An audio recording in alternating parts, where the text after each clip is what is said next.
to bury it in the way. Battling, having got in way of the attempted clearance. Jim Gannon. Oh, great flick on by Alan Armstrong.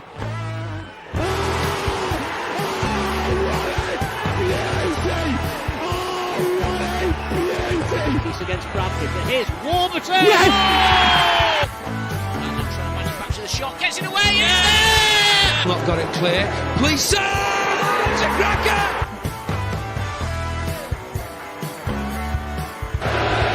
Running Armstrong, played in again, and a superb goal!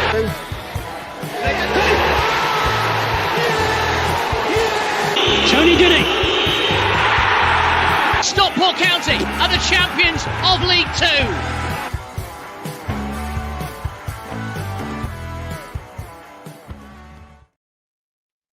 Hello and welcome to another episode of the Scarf Bagar Award with me, Russ Johnson. This is your weekly award runner-uppering episode of County Chats in collaboration and partnership with Edgeley Con Club coaches. Oh, nearly. And you were so close. I know, I was so close. I've been practicing all day. I haven't been practicing all day. So, yeah, we're back for another week. Episode 48. 48 episodes. That's a lot, isn't it? It's almost one a week. It probably is. How are you doing, boys? You all right? Yes, all good. Cheers. Don't all answer at once. Well, to be fair, I was waiting for Waggy's introduction. He's been missing for about 4 weeks, hasn't he? So no, I was normally waiting for when he's back from offshore. We love Waggy, blah blah blah, and then you'd introduce me. So I seen him on Monday. I got all that on Monday. So all right. Well, our viewers haven't seen you on Monday, Waggy. You know, this is true. Yeah. This is true. How are you, Andy? Are you okay? Do you know what? I'm really good. I'm like a really, really good mood. I think it's either a combination of I've got 4 days left of work and then I'm off till March. Stroke. That's going to do it, isn't it? Yeah. We've just got 3 on the bounce, which I'm sure we'll dig into. 3 on the bounce. Oh, yeah. Just unbelievably happy. It's a good time to be a county fan. Good. It is. It's a great time to be a county fan. Let's tell everybody what's coming up then. So today on the show, we've got a fan guest. We've got Michael Shord making his debut. So we've got all the questions for Michael to answer. And we'll talk to Michael about why the bloody hell does he support County? Which, yeah, it never ceases to amaze me why people do this. We're going to talk about Barry, Burton, Brackley. We've got a giveaway for patrons tonight. So stick around for that. Get In't Rezzers. We've got a question that we're going to answer from listeners as well. But if you have got a question, do let us know in the comments. Even if it's posting, it's, you're watching this later on. If you've got a question you want us to talk about or something to discuss, do let us know and we will do that. And we're going to talk about our awards evening hobnobbing shindig, aren't we, Waggy? Yes, we're going to cover it that. Was brilliant. It was brilliant, despite being runner-up again. The only thing that tarnished the evening was not actually winning the award. And a miserable Scouser swanning in and taking it and then swanning off again, being miserable. Yeah. And I don't mean the missus. That's a different Scouser. It was a different Scouser. I know she's not watching because Liverpool are playing tonight, so I'm all right. Say what you want. Can't you? I'm in a hotel, so she won't even see. Are you in the like the stairwell or something of this hotel? Because for those audio listeners, there's a big exit sign behind him. Yes, I'm in a funky, like bit hipster type hotel called the Comfort Inn in a place called Norrköping in Sweden.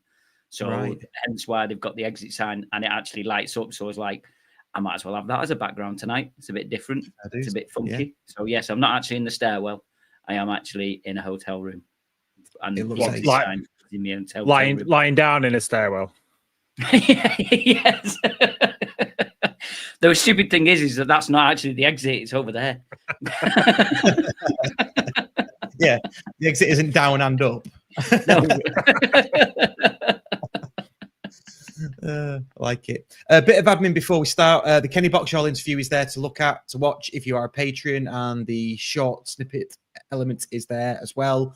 But you need to be a patron to get the full episode. I'm currently producing the Liam Hogan one. It's taking longer than I thought just because I'm a busy boy, but I'll get that to you as soon as I can.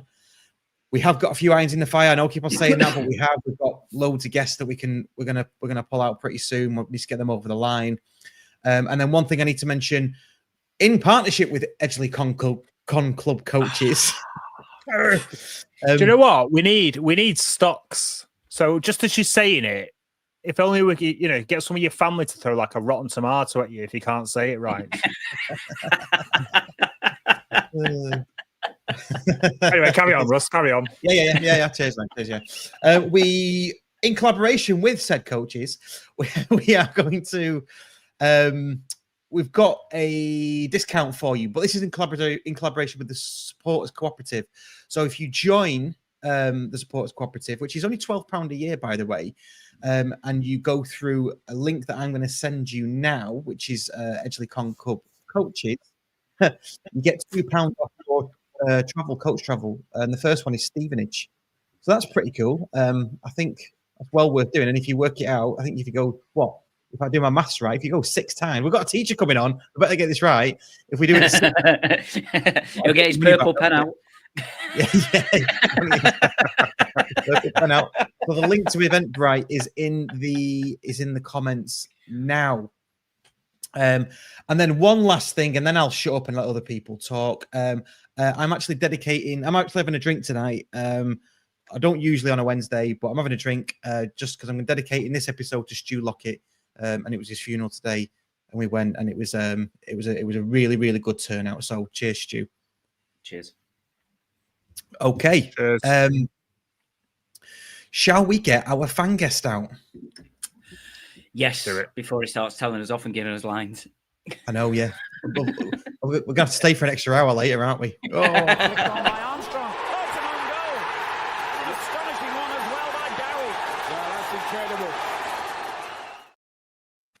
Good evening, Michael Shard. Evening, gents. Thank you for having me on. Absolute pleasure to be here.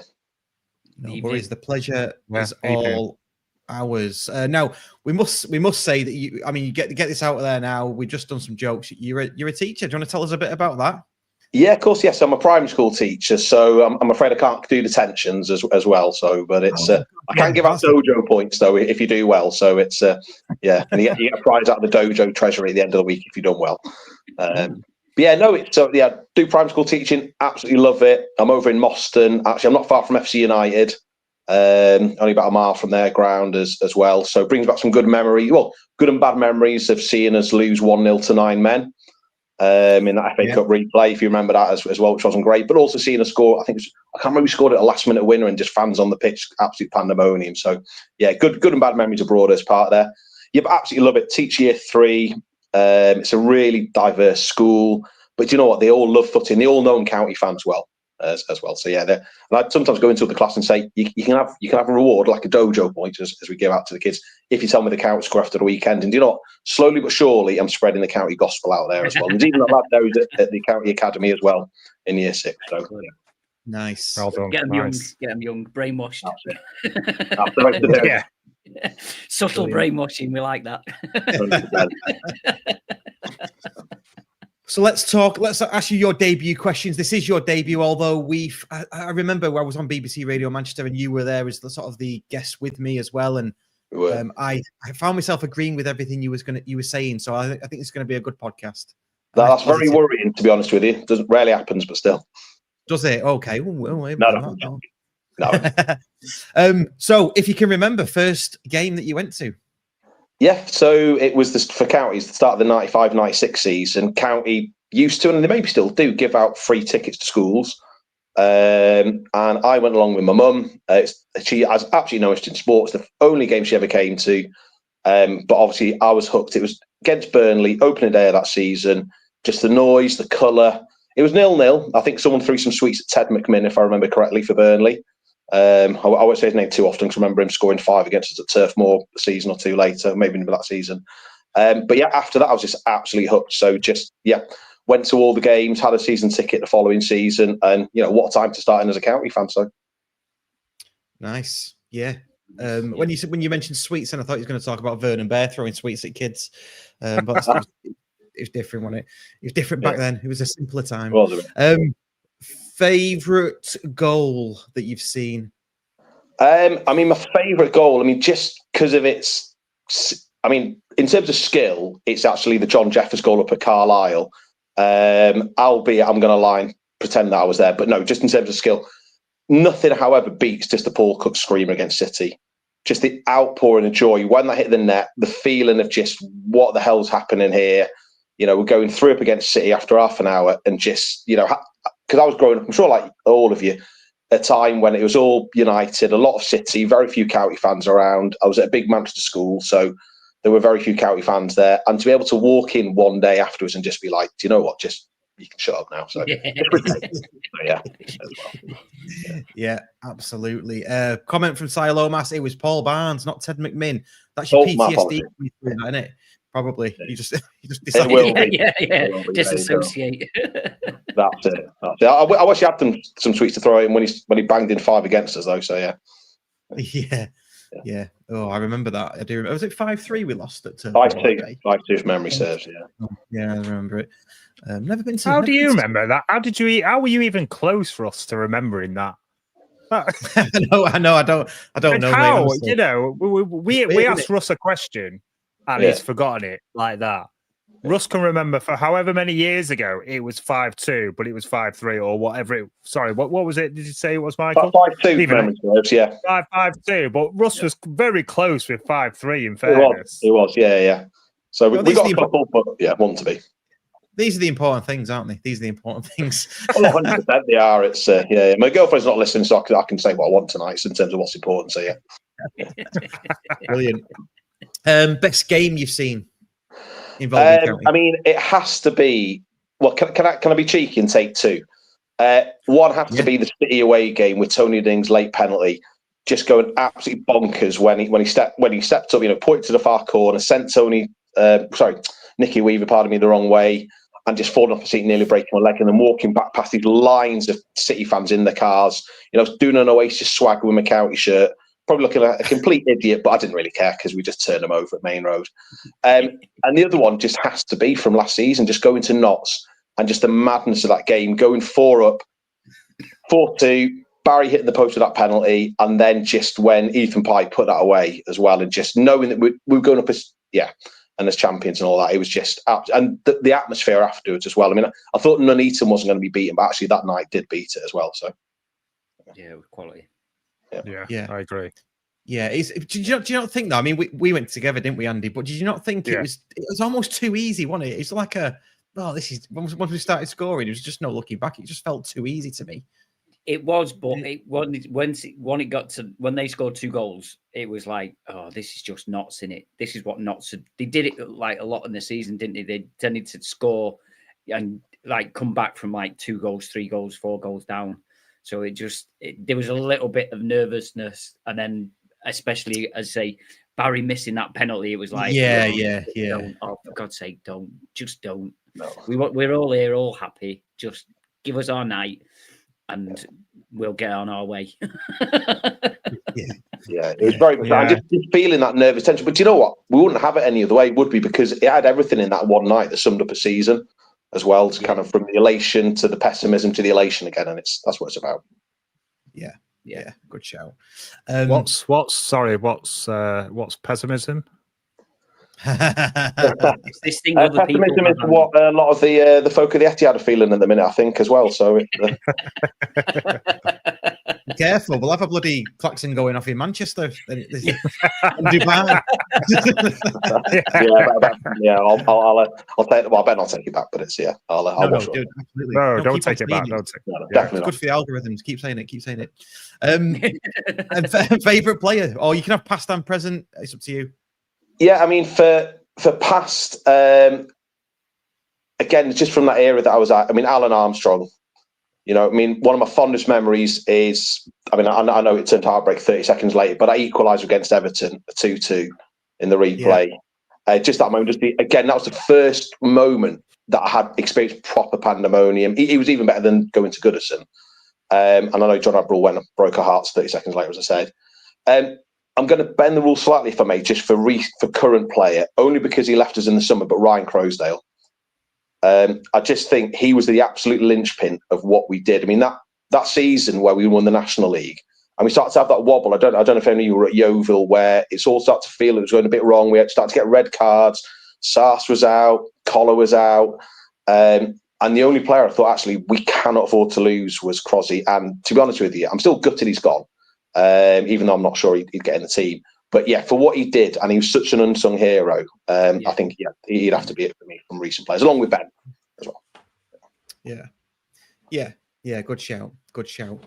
I think we've named him on this podcast many times. He was the safety blanket, wasn't he? Like a sort of safe / comfort blanket. Which I think is probably what Ben Hinchcliffe is now. Bit of a shout out to Lee from Around the Ground. Good evening. Well done, Lee, on his third place in the Football Content Awards. We'll talk about awards later, if we must. So everybody, talk about evening of awards, maybe not the award. not the award itself. Yeah. Good stuff. Well, welcome, Michael. Chip in throughout the show as always. We'll come back to you later in terms of how you supported County and why and that kind of thing, but and just embellish on that. First things first, though, let's talk about Burton and Barry and Saturday's result. Andy, let's start with you, because you were saying I sort of convinced you to go 3-1 because Whitfield plays for Burton, even though he didn't start. But you said 3-0 to start with, didn't you? I did say 3-0 to start with, and I did messages to say, well, you should never ever change a bet. Surely the original 3-0 counts, because I feel like I was kind of like pushed into saying 3-1. So I'm having 3-0. Yeah, I was. I'm having 3-0. So I called another one right. Okay. Tell everybody what you win. Nothing. There you go. So yeah, well done.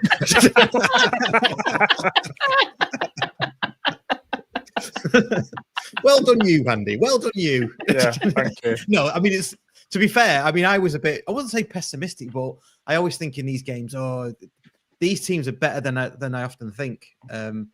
Turns out Burton weren't, which obviously was right. But yeah. So go on, Andy. Tell how did you see the game then? I've seen this comment thrown about across the socials, and we just didn't get into second gear. It was, I wouldn't say it was easy. No, I would say it was easy. It was easy. There's not a lot more you can say about it, really. There's Barry. Let's just enjoy him while he's here. That's all I'll say. I admit, I know I'm going a little bit off sort of pace, whatever the saying is. Paste. But I think he'll stay, me. If that's another topic for the moment, then tell me to stop talking now, or shall I carry on? No, it's because it's not off piste, is it? You might have gone onto a different sort of run on the ski slope, but it's definitely on piste, I think. Yeah, I'm still going down the hill, aren't I? You know, unless have you gone off piste? I mean, I quite like piste. It's quite nice on a button. No, I haven't gone off pace. I like pace. Anyway, okay. You can tell Russ is on a bit, can't you? Hey? Yeah. Random Russ had one. That's how much I've had. Not even half a pint. But going on to the Barry thing, I just think that I don't see how it would make any sense for him to go out to if Aston Villa are keeping him, which has just signed another contract at the end of last year. Why give him to another club? Why re-sign him and then loan him to a club for a full season to recall his loan for him to go out on loan to another club season? It just doesn't make any sense. Surely, for his confidence and his ability and for what we're doing with him as a club, surely Villa are just going to go, well, it makes perfect sense just to stay with us. Yeah. The only way I see that he's going back to Villa is if he's being sold. Yeah. That's the only way. I don't see them recalling him and putting him into a championship club because he's not going to be guaranteed time. He's not going to guarantee playing time. So, say all the confidence that he's got now, put him into a championship club and he plays 20 minutes. Yeah, plays 20 minutes, 30 minutes and not playing regular. So they know that he's pretty much one of the first names on the team. And I think he's improved more. And I know I'm not saying he's been really good for us, but I just think he looks so much better with Rydell next to him or behind him than does Toure. As much as Toure's been absolutely superb this season, you can tell the difference because with Toure doesn't overlap. So a lot of the times you'll see that the defenders double up on Barry and then he gets, sort of pushed out of the game a bit. But now with Rydell is going past him. So those two defenders have got, oh shit, one of us has got to go. One of us has got to follow him because if not, the ball's going to go there. And then that again is giving Barry more space for him to do what everybody knows he's going to do, but nobody can stop him doing. He's coming on the inside, hitting it with his right foot. Michael, what do you think? I was going to say, I almost felt sorry for that Burton defender who ended up doing his hammy. It looked like after that third goal because I was at Burton and he fell over in front of us, and it was up there with I don't know if any of you were at Forest Green last season when Toure face planted a lad of theirs called Tomo and ripped off his headband. No. But no, you're not there anyway. But because that was just a comedy moment. But it was up there with that in terms of just you. It was just embarrassing for a professional footballer to end up like that, and that's what Barry can do to players. And like you're saying, we just got to enjoy the ride while he's here because we know he's too good for us. We know he's too good for League One. And even if we do go up, we're probably never going to be able to afford both his fee and his wages. I think he will stay, and I know we're all hoping it rather than as well, which is feeding into our opinions. But he loves it here. You can see he fits in with the squad. You only need to look at the social media posts from being out of Dublin at the weekend. He feels part of the team. He feels a bond. He wanted to come back. And I also think he's going to feel he's got unfinished business. I was at Colchester last season when it was his first game back, that rearranged game. And he came over at the end, having been brought on, and he was just in tears. And he could see what it meant to him to be, obviously with his career as well, but to be back in the county team and helping us push for promotion. And I think he'll want to have a full season at county to say, you've looked after me. I now want to, show you what I can do. And then, go with our best wishes wherever he goes after us. As long as it's not Wrexham. Absolutely. Yeah, absolutely. I mean, I think I get the feeling like, on Football Manager, when they have favourite clubs, it's definitely, county's definitely in his little CV for favourite clubs. Vendrina says here, and just sort of linking into what you were saying there, Michael, about him loving what he's loving being at county. He says, given the interview that he did in the newspaper, he's absolutely loving it at county and having the time of his life. DC is giving him the confidence to play how he likes, and it shows. So we mustn't forget, and it sort of goes to what you said, Michael, but we also mustn't forget he's had other loan spells where it's not worked out for him. Yeah, exactly, and all of a sudden he's here and he's absolutely firing. So, totally agree with everything that's been said. Yeah, the MK Dons fans didn't like him, did they? MK Dons fans sort of weren't really impressed with him last year when we played him.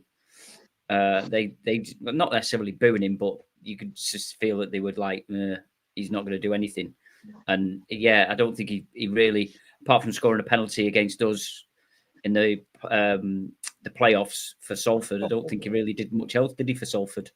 No. So as you say, he's as we have said before, is that sometimes a player just needs to find the right club to be able to flourish, and I think definitely he's got that.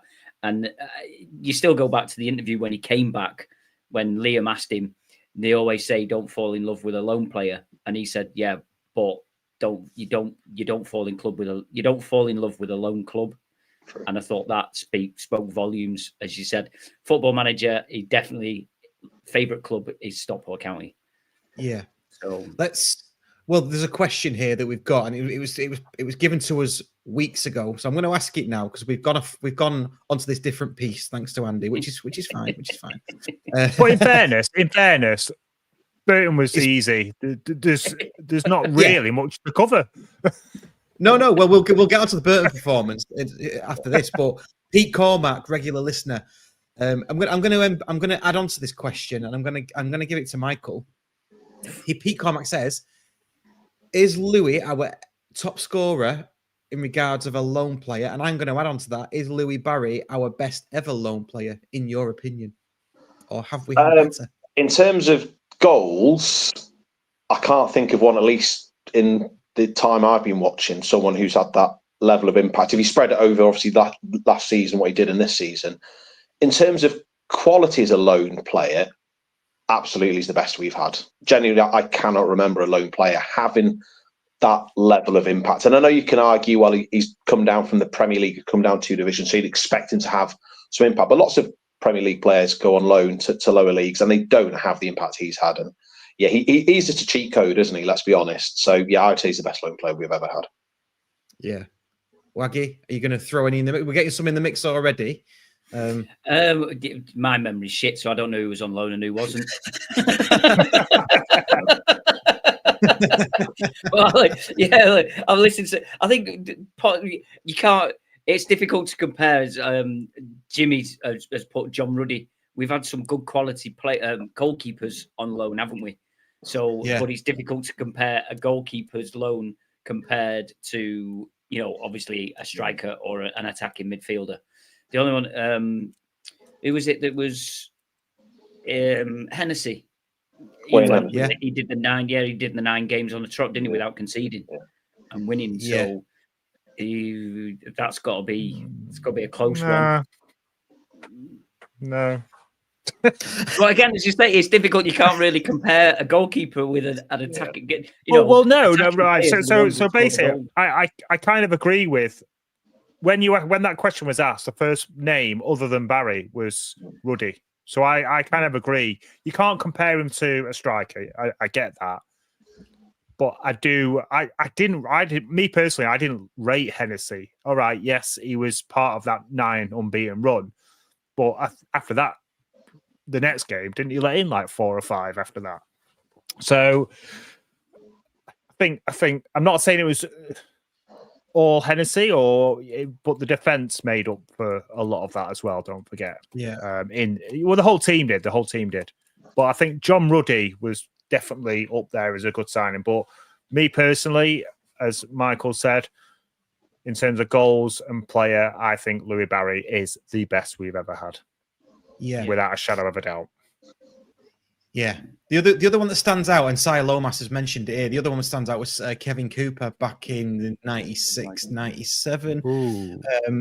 Because he came in on loan from Derby, didn't he? Then we signed him. I can't remember when we signed him. Whether it was, did they have transfer windows back then? Who knows?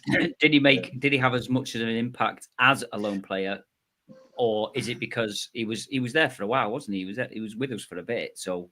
As a permanent player, so are you sort of again muddying the waters a bit by? I think you're right. Yeah, I've remembered another one. You don't have to put your hand up, Andy. Yeah, you don't. You're not my class. Go on, I'll let you up at time. As well. Is he allowed to talk, Michael? Let him. He is. I'll let him this time. If he does need to use the toilet, I'll pass in the toilet past the kids after you. He used to live next door to me for a while. Jamie Ward, another one from Aston Villa. Yeah, he was good. Yeah, he was good. Yeah. But the ones that we're talking about, well, Kevin Cooper did, but didn't do it at the top of League One, did they? No. Jamie Ward didn't do it at the top of League One, did he? I don't think. Was he League Two? Jamie Ward would have been League Two, yeah. Yeah. So, yeah, because he signed for Torquay. They offered him 3 years, I think. Oh, that's sad, isn't it? Like Liam Richardson said on comms when he was talking about Brackley, and we will get onto Brackley soon. He said the mention of Brackley gives you enough to trigger your PTSD, and I think players being sold or choosing Torquay over Stockport is enough to give me the glitches as well. Yeah, visibly glitching. True. So yeah, I think we're all in sort of agreement, aren't we? That Louis Barry is probably the best loan player we've ever had. I think it does make. It's funny that we were all obviously we said it last year that he was an absolute cheat code in League Two, and he's an absolute cheat code for League One. So yeah, I'm still not sure whether or not he'll play for Villa's first team. I think that's a big ask because I think Villa have sort of just gone up those couple of notches now, haven't they? Yeah. To almost being like a top 6 side. So whether or not he's a top 6 side player, Not sure, but I think he'll play in the Prem. I think he'll play in the Prem somewhere. Yeah, absolutely. Other notable mentions, other favorite loan players. I mean, Stephen Gleeson was definitely up there. Yeah. Was Don Blizzard a lone player to start with from as well? Watford. From Watford. Yeah, there you go. Gary Dicker, was he a lone player as well to start with? From Brighton. I think he might have been, yeah. I think he was, yeah. Yeah, he was, yeah. Yeah. Sure somebody will... I'll just nod. Yeah. Not Daisley, that's the way to do it. Yeah. That's the way to do it. That's the way to do it. Back to Burton then. Probably never going to say that again, but back to Burton. Yeah, I mean, they were just really, really poor, weren't they? It was just a matter of time. I think that first goal summed up everything up about Burton, didn't it? Yeah. It was just, I mean, I don't think Bate is going to score an easier goal. No. But he just literally just walked onto it, didn't he? And went, oh, look, there's the ball. Think.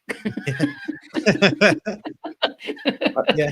I think the keeper had it in his hands almost, didn't he? And their defender just nudged it away from him. I don't even know. I don't even. I've watched the replays now, and I have no idea what involvement the keeper had. I can't see it. Like, he goes in to try and pick it up, and then next minute it's in the back of the net, and I'm like, I don't understand what's just happened. It was one of those where the away end, there was a split, probably a 2-second delay before everyone was like, oh, the players are wheeling away, the ball's in the net, and no one could figure out what's happening. Like, even seeing the highlights back, I can't understand how the ball's squirmed out to Bate, but hey, we're not complaining, are we? So no, not at all. Well, so it's no, I mean, they were really poor. I mean, apart from, they must have got an absolute bollocking at half time. They came out for about 5 minutes, didn't really offer anything, and then it was, they blew themselves out, didn't they? And they had nothing. I mean, you wouldn't want to be watching that week in, week out, that level. So yeah, to me, there's like, obviously, I think I watched it in France, probably similar to you again, Andy, sat next to you. Yeah, that's right, mate. Yeah. And it would like say, listen to John Kieran, that they signed 23 players in the summer. 23 players. That's like a British record for in a transfer window to sign that many players. Oh, really? Yeah, 23 players. But again, and I know football isn't played on paper, but on paper there's some decent players, because you say Whitfield, he's a decent player. There was a few others that you mentioned. So that winger, the number 7, he was all right. Yeah. Can't remember. So, it's just surprising things like that. Their number 2, I thought early on their number 2 was going to cause us some problems, because he got down the right a few times. Yeah, Rydell had a couple of mistakes against him, didn't he?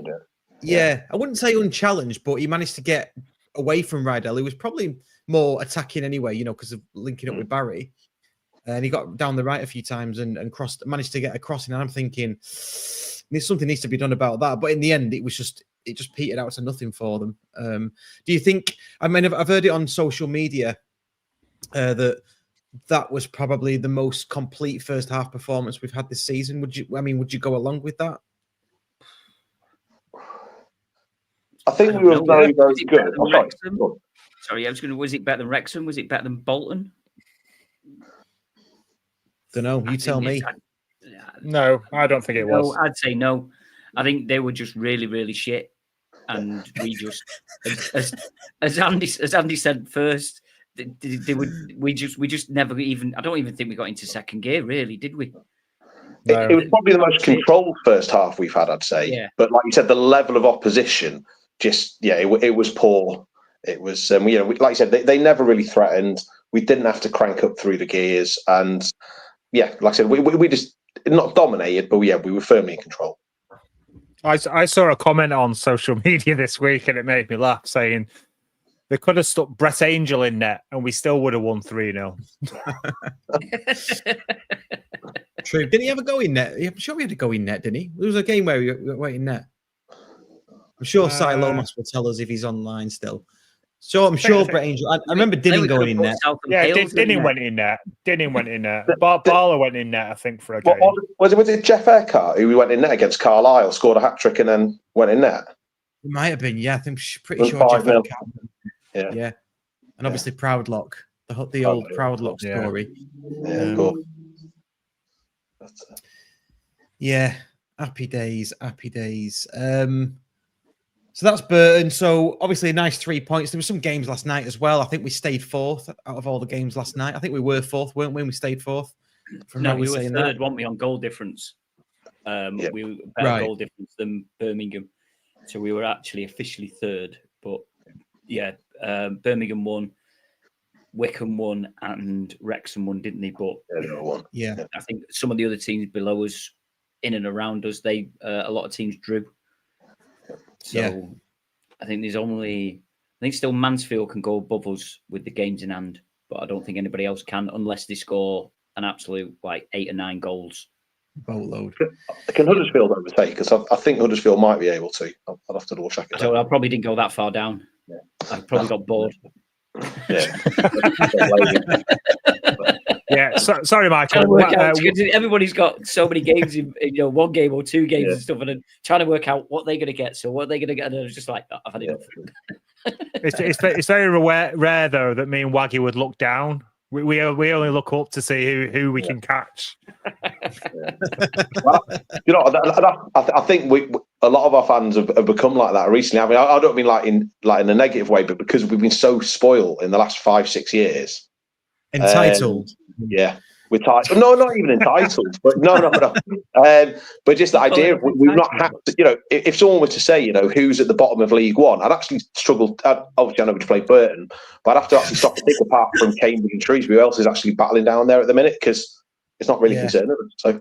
Well, it's funny you should say that, because we were on the table at the awards evening with the Wigan lads, and they were sat next to me. And I know Barry from a few years ago. Well, just through doing podcasts, from progressing with Unity. And we were talking, and he said, "You're doing all right, aren't you?" He said, "We're not." I was like, I don't even know where they are in the league. I had to ask him. Oh, that is proper. It's bad, isn't it? It's bad, isn't it? Just to rub it in there a bit as well. So yeah. Yeah, I was like, what? I think I did a generic guess. I went, "You're about 19." If you went, yeah, 17. Got away with that one. Whatever it was. Yeah, it's bad, isn't it? But have you noticed I like the way you did that. It's a bit like guessing a woman's age. You went lower than it should be. It's kind of the inverse of guessing a woman's age. So yeah. It's called experience. It's wisdom, isn't it? And experience. That's what it is. It just comes with age. We're all of an age, aren't we? A blind panic. Yeah. There is no reason. That's how you did it. You just guessed a number because you panicked. No. I went sort of looked up into the sky and went. No. The Quickly. Was, how many teams are in the league? No. He probably forgot that. Yeah. You're about 33rd. No. There was a full risk assessment done. I was like, it can't be that low that they're in the relegation zone. I'm not going to insult him by saying 20th or 19th. Well, I said 19th in the end. So I suppose I did insult him, didn't I? It was just a bit of a risk assessment and a bit of rationale behind it. Don't worry. Okay, Ross. Didn't offend him. Anyway, let's move on. FA Cup on Saturday, Brackley at home. Should we do predictions now? I'm going to go for 1-0 Brackley. Andy, what are you saying? What? Waggy, have you still got the buttons? Can you cut him out? We can do this. Yes. Brilliant. Love it. For the audio listeners, I just removed Russ from the stage. Yeah, and put me back in. No, I'm only joking. I think it's going to be a much changed team, and we should win. Well, not handsomely. I just hope we come through it unscathed, no injuries, no yellow cards, no reds, and we get into that third round draw. That's my sort of thinking behind it. I think the only guaranteed is Horsey's going to play in it because he can't play against Birmingham. Yes, that was the only downside of the Burton game, wasn't it? Him getting a silly yellow card. And it was silly, wasn't it? When listening to John Kieran, he wasn't sure whether it was him or it was Ben that had got it. Was it? It was a bit undecided who got it for time wasting. Yeah, we were unsure, weren't we? It's like, really, are we going to time waste at 3-0 up? Is that really a thing? if it was a close 1-0, I can sort of understand it. But do you actually time waste at 3-0? In fairness, they didn't half make a meal of it though. Between Horsfall and Ben, sorry, Mr. Hinchliffe. Mr. Hinchliffe. Yes. Yeah. Thank you. Between them both, they didn't half make a meal. It was taking forever. So, but the referee should have just thought, well, they're not really time wasting. I don't even know what happened, to be honest. They didn't know. They didn't seem to know what each other wanted to do. I think that was it. Rather than them actually purposefully time wasting, I think they just weren't sure what they were supposed to do.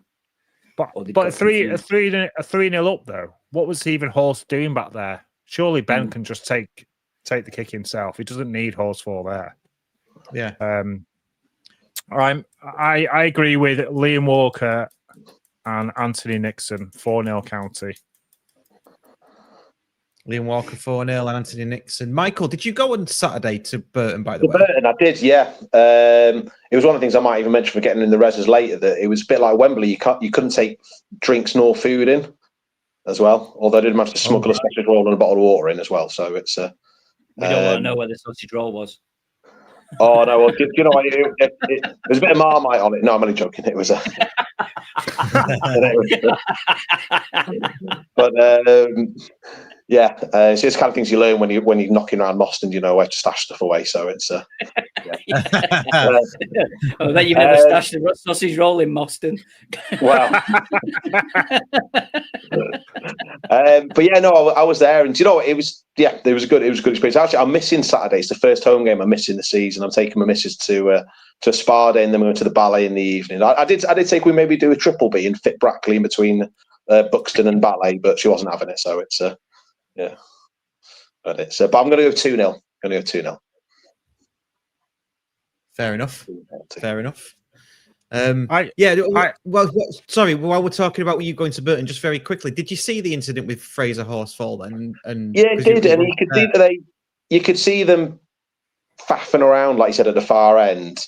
It was, I mean, like I said, you're 3 up, but there's no need, and you know, we're professional enough and they're experienced enough to know, you know, they should know what they're doing. And at the end of the day, they just got to kick the ball away from a goal kick. I mean, put it in simple terms. I mean, just go along with 3 up, even if they win the ball back. It doesn't matter because they weren't going to do anything with it anyway. So you could see why Charlie was fuming. I think he's fuming more because of the fact it's Birmingham he was missing as well, and that's key, I think. So, yeah. Saying yeah, that, when Sam Hughes came in, when Sam Hughes came in when he got sent off earlier in the season, he looked comfortable, didn't he?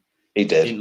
We didn't miss a beat, did it, with Sam Hughes coming in? So hopefully, as I say, I mean, I don't know. I think for Brackley, I mean, we are definitely, obviously, majority of the team will be changed, but I just wonder whether or not he'll put Sam Hughes in for the first half, or maybe bring him on for the second half, just to give him some minutes, just to get some more into his legs, as he likes to say. I thought that.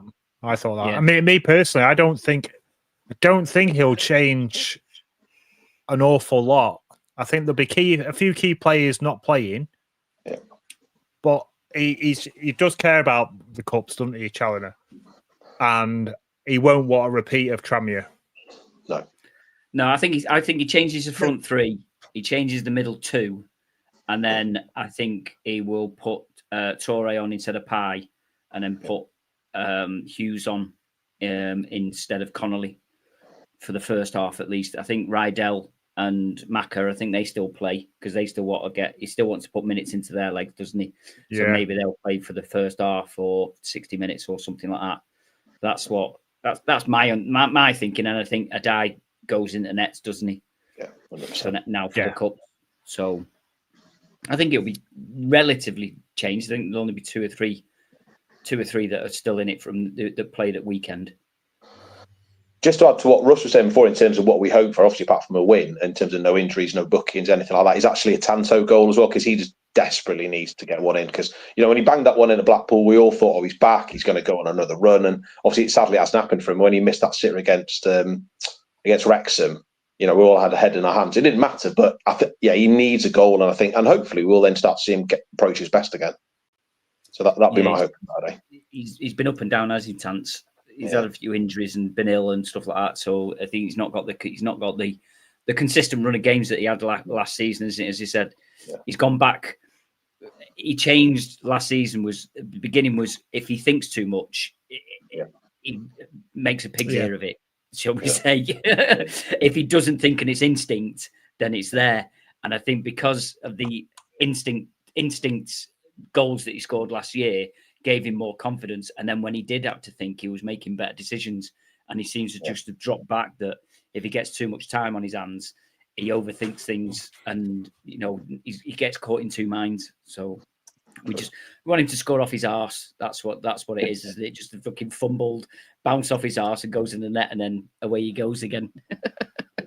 Very true. Yeah. Okay. Good stuff. Let's move on. Shall we do the giveaway now? Yeah. Let's do that. We've got a giveaway for all of our Patreon members for November. Andy, do you want to explain for the audio listeners and also visually for the people watching on YouTube what they can win? So you may have noticed a slight difference in my backdrop. Anyone that, again, who I said last week, that watched the episode with Steve Cunningham from Edgeley Concord Coaches. There was a little. You would have noticed on his wall the skyline done by a roller prints who have brilliantly donated all 3 prints on canvas, and they are quality. It's going to be very, very hard to actually hand these over because I want them. So they're absolutely brilliant, and they've done other work for us as well. Some bits and bobs which you'll find in over time, but they are brilliant. And Abby and Owen, thank you very much. They are brilliant. The work they do. I know I said it last week, but we'll get their details out to everyone. And because they pretty much do canvas and photo printing, so any pictures that you've got that you want doing, just give them a shout. So let's do it. Let's do it. So for the audio listeners, we've got everybody. All of our Patreon names are on the screen now on a wheel. There's quite a lot of them, as you can see. So thank you to all of our patrons for your contributions. One of you is about to win this fantastic prize. Let's do it. So it's spinning now. And the winner is Marie Brinsley.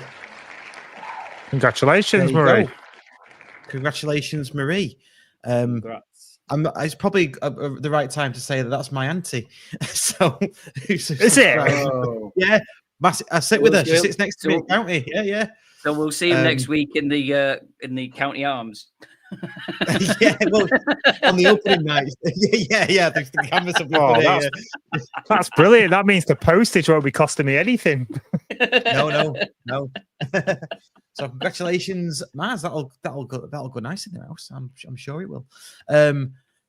Good stuff. Right. What we're going to do now is Get In't Rezzers. No, in fact, before we do Get In't Rezzers, because Get In't Rezzers is at the end, let's talk about the awards evening. But before we do, can I just go and get a beer? So, Waggy, do you want to explain what happened briefly at the awards evening while I go and get a beer? Okay. Are you going far? No, just to the bar. They're literally there. So. Okay. See you in a minute. I'm just wondering how far. Oh, he's turned himself off. Right. All right. So we went to we was at the Northwest Football Awards on Monday night. We were up for the best footballing podcast. We was against a Wigan podcast, Burnley podcast, Man United podcast, and the Red Men from Liverpool. Unfortunately, we didn't win it. As I mentioned at the beginning of the show, Red Men won it, but they've got something like 660,000 followers on Twitter. So, and they have, probably the only sentence that the guy did talk to us about was that they've got 10 full-time employees who do their podcast. That is a level that we was up against. So anyway, yeah, they won it. It was a brilliant night. Spoke with Spoke with Simon Wilson, spoke with Fraser Horsfall. Fraser won the League Two Player of the Year. Spoke with James Jennings. He was there as well. Spoke with Charlie. Spoke with Mrs. Challoner. And I will just give Mrs. Challoner a shout out because she did tell us that she listens to this podcast and she knew who I was and who Russ was. The only thing is that she said she only listens when we win because she thinks we might be a bit harsh on Dave. So I did assure her that we don't throw anybody under the bus. We still talk well, even in a loss. But yeah, it was just an absolutely brilliant evening. The only thing that didn't go well was obviously winning it. Was really impressed because there was quite a few from county on a table. There was a county table. Because Dave Challoner obviously won. He also won the League Manager of the Year, beat Pep Guardiola to that. So we are definitely holding on to that. Dave Challoner is better than Pep, so we can have that. He doesn't harm himself either.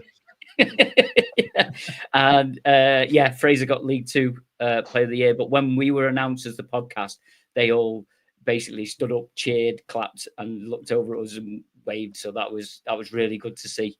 So it was just absolutely brilliant. And I'd seen some of the comments earlier on. Yes, we do scrub up well. We don't always look scruffy like we do at the podcast.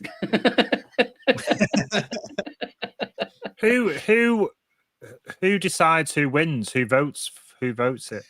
It's a panel of judges, but if you ask me, it's a numbers game. So I think they generally pick the one with the biggest reach so that their awards get the biggest reach.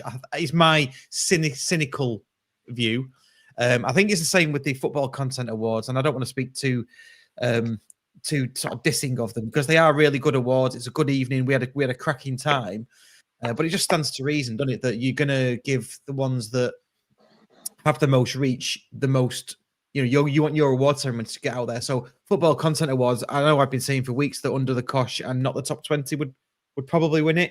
Well, they were 1 and 2 in our category because they've got the most reach. Yeah. So it just stands to reason. But we'll keep on trying. We'll keep on producing podcasts twice a week and all the specials that we do. And I think that I don't think you're going to win it 2 years on the trot. Let's put it that way, because I think that City won it. The City men won it last year, and they weren't even at the awards this year. They weren't up for the award, so that's them out of the way.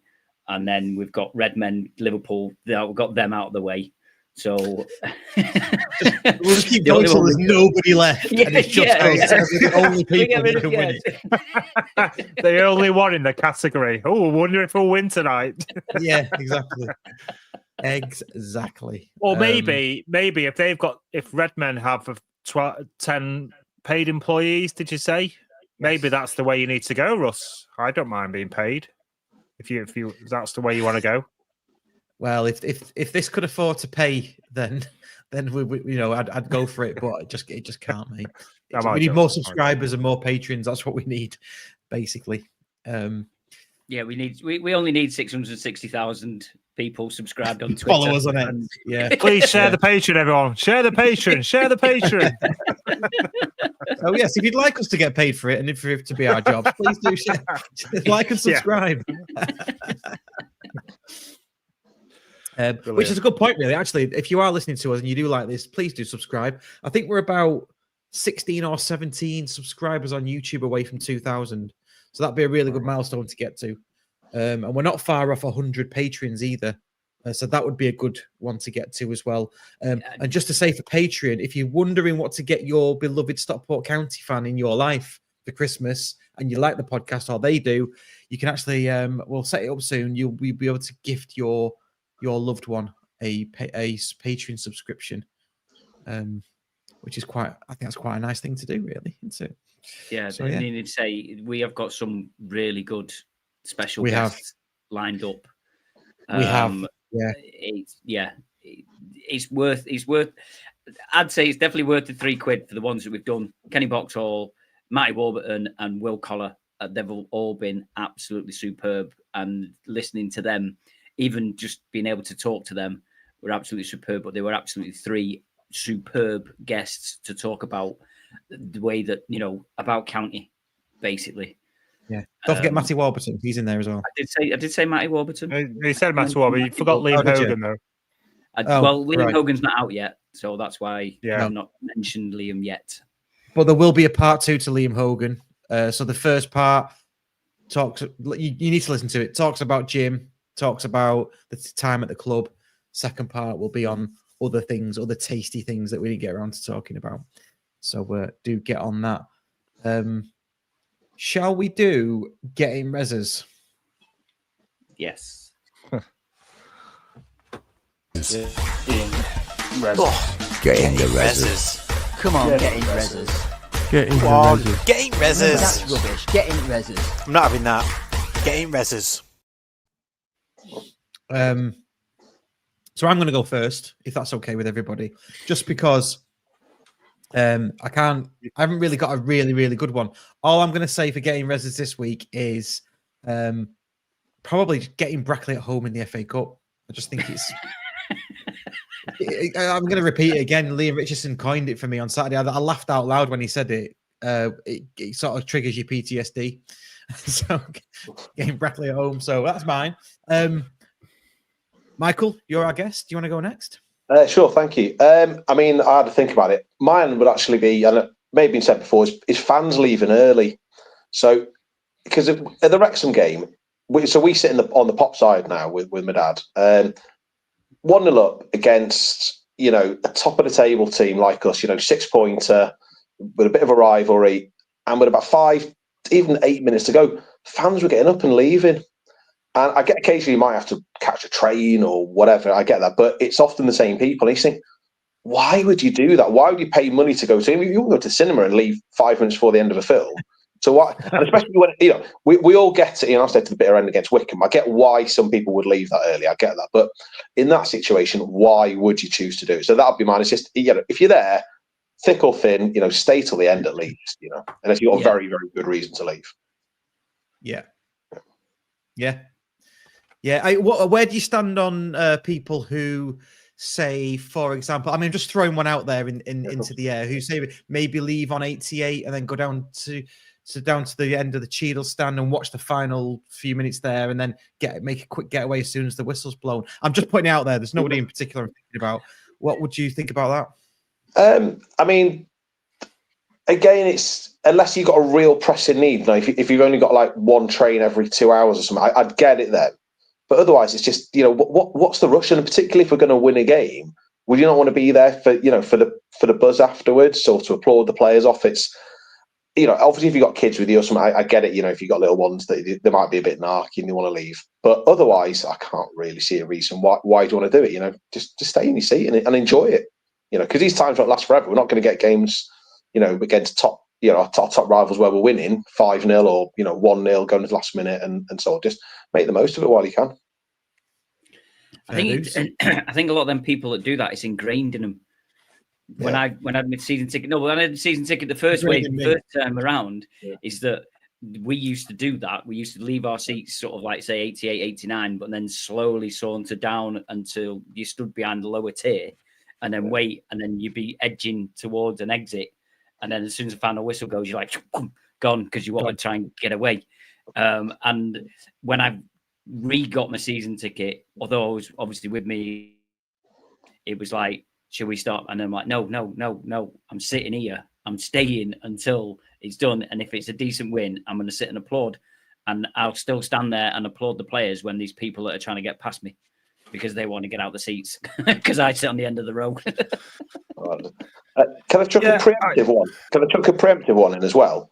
Because it's going to cause absolute carnage for the next year. Is going to be the Armoury roundabout roadworks, because that's just going to be an absolute nightmare. So that's getting in the Rezzers, even though it's not even started.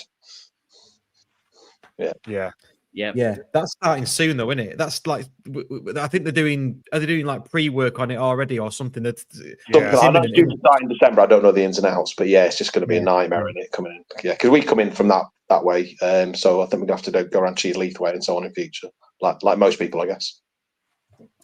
Yeah, nightmare. Just going back to the seat things, I do leave my seats before the full-time whistle, and I do cut the players off, but I like to be near the sort of stairs because obviously I've had about 7 pints, so I need a quick exit to the toilet because no 42-year-old man has a bladder that big. That's definitely fair enough. So, yeah.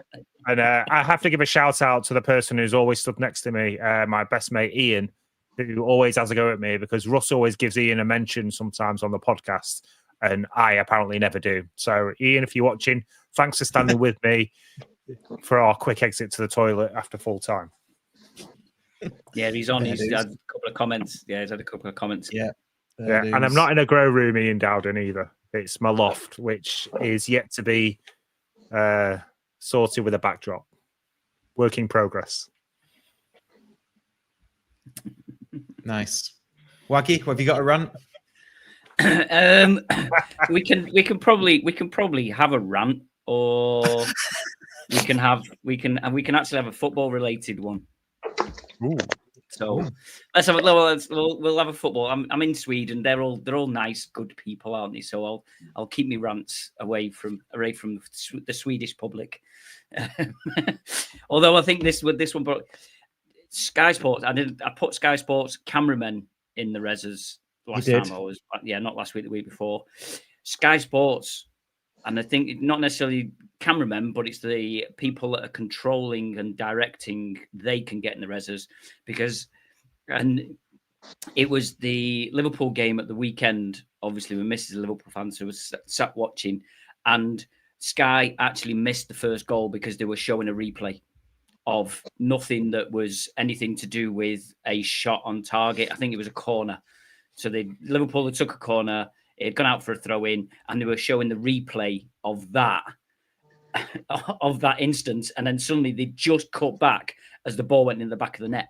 And it's like, how many times have they done this? Because they're showing a replay of something shit and actually miss a proper, like I say, a goal. They either just miss it or they completely miss a goal, and then they just go back to the live pictures and you see the players running away with their arms in the air, all congratulating each other. And you're like, oh, what's happened there? Because we couldn't see it because you was showing a fucking stupid replay. So you're having to go at the director there, aren't you? Yes, that's what I said. The Sky Sports directors. Yeah, the production team, the directors. Yeah. So if the ball is still in play, if they're still playing, don't start showing replays. Wait until there's a break in play so that you can show that replay if it's really worth showing. There's just absolutely no point in it, is there? Because the game's still going on. I don't want to sit there watching replays. I want to sit watching the game. Fair dues. So I will stop there. Oh no, that doesn't seem like a waggy rant. What's going on? It's not. I've told you. I'm in Sweden. It's a very civilized country, isn't it? So I'm feeling as if I should be a little civilized. Oh, so okay, that's boring. You have to mention Andy Kilner while you're over there. See if anyone's heard of him. So, that's a point. We've got our friend Joel Goldman, who's a patron. He's the Swedish journalist. I bet he's nowhere near. Sweden's a big place, isn't it? So. Yeah, he won't be anywhere near me. I'm not in the end. It's not the end of the world, but I can certainly see it across the way.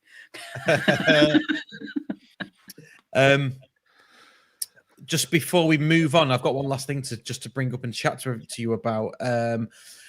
Nick 10 Get In't Rezzers. The ticket office building work is still not finished. I'm not sure that gets in the Rezzers, is it? That's just how things. If you think that's taking a long time, wait till it starts. Yeah, when was it supposed to be complete? Was there a date given? Yeah, Anthony Nixon piles in on that one as well. Yeah, ticket office work doesn't bode well for the new stand building. Yeah. As long as it's there's 3 prongs, isn't there? There's time, cost, and quality. As long as the quality's high, the time and the cost don't really concern us that much, do they? I suppose. Well, no. I don't know. Depends on your opinion. Can I go now? Yes, you can. Did you not already do one? No. Oh, I do apologise. Sorry. Go on. Yeah, I've got 2, and one of them is a football-related one. Well, the other one isn't. Is it to do with Morrison's? No, nothing to do with that. Is it? I do think it's a belter though. Anyway, the first one, the football related one, is the fourth official. What's the point in his job? I don't get it. So I boringly probably did something that you might probably do, Russ, is I actually Googled on the FA, what's his job? What's his job title? And pretty much every sentence is, he does this, he does that. I'm not going to go into it because I won't bore everyone with it. But at the end of every sentence is, without checking with the referee, once the referee is signalled. And it's like, if he's got to wait for the referee to make all these decisions, what's the point in being there? He has one job, mainly to announce how many minutes added timer are. And he literally goes like that, puts it down. And you're like, oh my day. No one can see that from everywhere.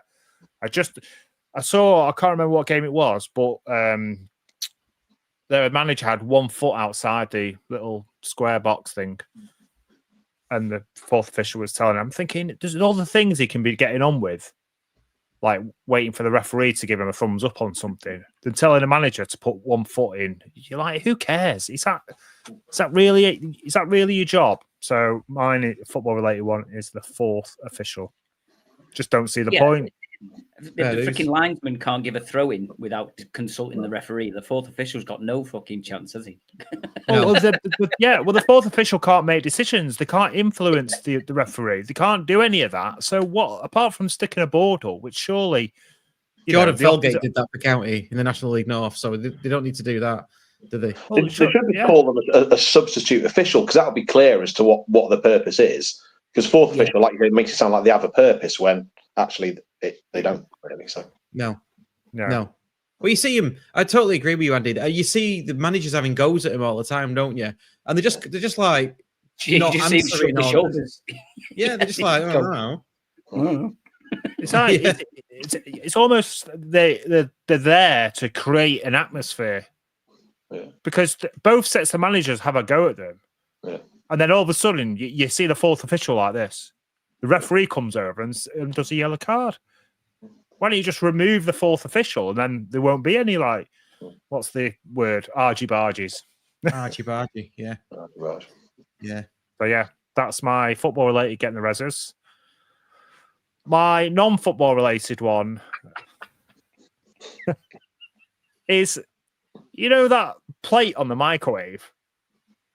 That little spins round? Yeah. That little three knobbly thing that sits in that metal thing.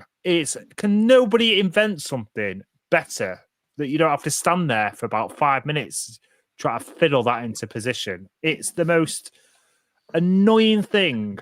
The amount of times I just want to pick up the plate and smash it over the table because you're there, or you think you've got it, and then all you hear is the knocking on the microwave door because you haven't put it on properly. And it's like, we're in the 21st century. How that three knobbly metal system is still the only thing that's in place. It's not. It's not. You are. We don't have that in our microwave. There isn't and I bet you have spins around in our microwave. And I bet you have a toaster that fits Warburton's bread in, don't you? Yeah, of course we do. That's Jimmy's. No, I bet your peppers turn up in brown paper bags. Our microwave does not have a spinning plate. What? Well, what does it have in it then? It's just a microwave. How does it cook everything evenly? It's just a microwave. It just does it. It's magic, isn't it? Microwaves are magic. Right.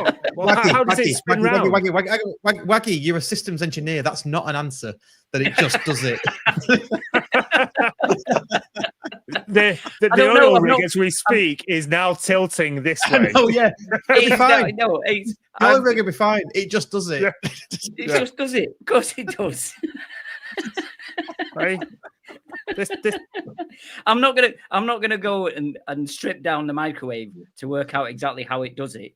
It does it. Just take a picture of the inside. That'll do. I'll take a picture of the inside and I'll put it on our WhatsApp group. Obviously, not at the minute because I'm not there. It's got some sort of special Scouse microwave, Andy. No, it's not. It's just a microwave. My microwave I had at my house didn't have a spinny bit in it.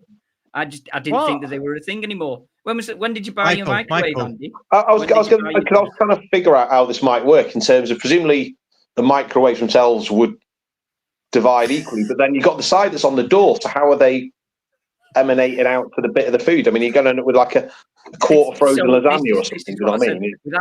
Without going into the ins and outs and stripping down a microwave, I don't know. So it just does it. It just does it. It just does it. I'm not going to start Googling why does my microwave work without a spinning plate. Does your microwave have a spinning plate? It does. It has those little knobbly ones on the wheels. Yeah. Mine does, yeah. Oh, I think they all do. I think no, they don't. I think Waggy's talking about his cathode ray tube fucking TV that he's still got in his living room. Can you imagine if Waggy gets home? If Waggy gets home and checks his microwave box and the plate's still firmly sat in there. He's not watching Back to the Future. That much food is not moved for 18 months.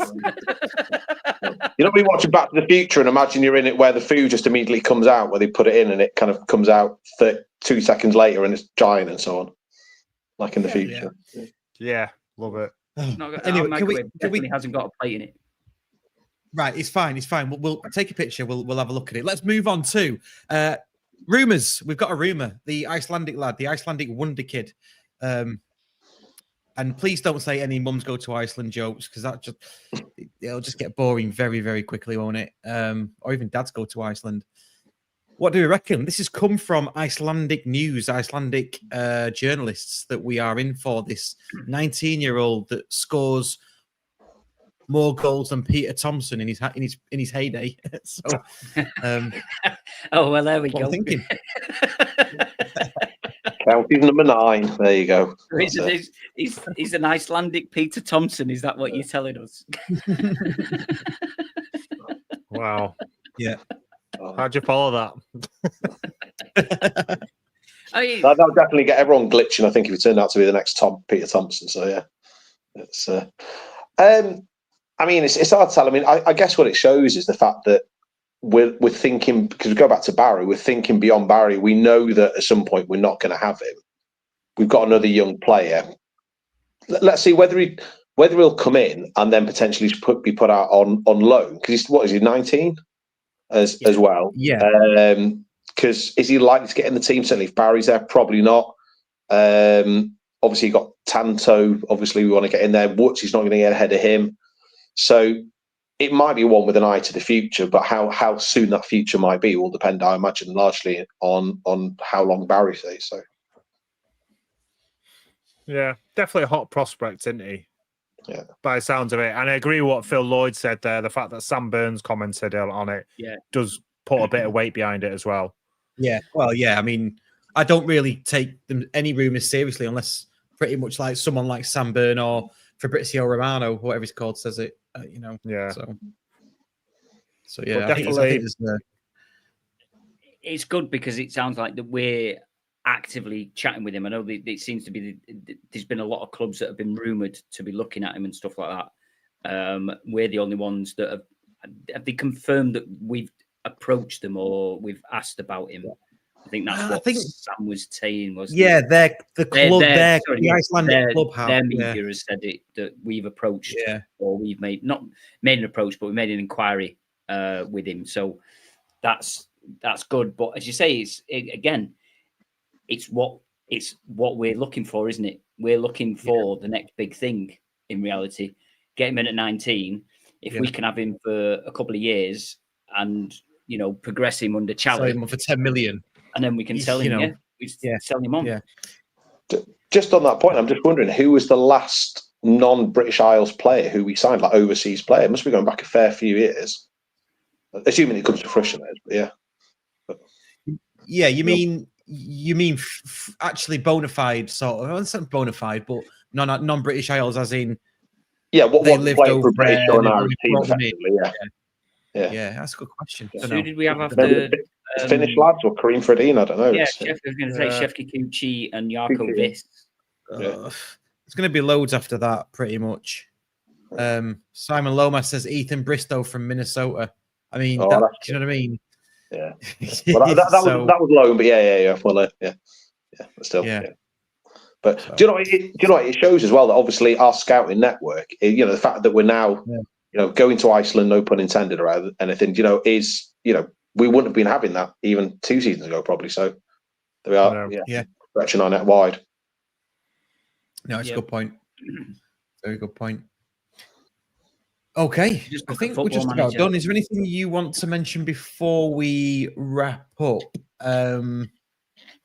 Is there anything we've missed? I can't think of anything.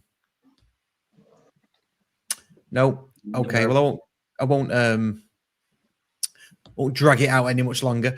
Michael, thank you so much for coming on, mate. Really appreciate it. Michael. No, thank you all. Thank you for having me. Yeah, thank you. I hope you've had a good time. Thanks to everybody for listening and watching. Please do like and subscribe, all that good stuff, and do consider our Patreon at £3 a month, because that wins you prizes like Marie Brinsley's just won tonight, the 3 canvas thing. I promise won't be up in my bar in a couple of weeks. So thanks everybody. See you on Saturday. Hopefully the courtyard will be open. Hopefully stuff will be open and we can be as normal as possible. And the lads will be back, Dan and Jimmy plus A and other, on Monday at 6 a.m. Cheers, everyone. Cheers. Thank you. See you later. And that's a wrap for this episode of the Scarf Bagara War. We hope you enjoyed the podcast. Remember, you can catch us every week on your favourite podcast platform, whether it's Spotify, Apple Podcasts, or Google Podcasts. And a huge thank you to all of our Patreon members. Your contributions help keep the show running to bring the content you love. If you'd like to support the podcast and get access to exclusive special guest episodes, ad-free podcasts, and a monthly giveaway, head over to patreon.com/the Scarf Bagara War. And don't forget to follow us on social media for updates, behind the scenes content, and more. You can find us on X, Facebook, and Instagram, all at County Podcast. Lastly, if you enjoyed the show, please leave us a review and share it with your fellow County fans. Your feedback helps us improve and reach more listeners. Thanks for tuning in, and we'll see you next time on the Scarf Bagara War. Come on, County!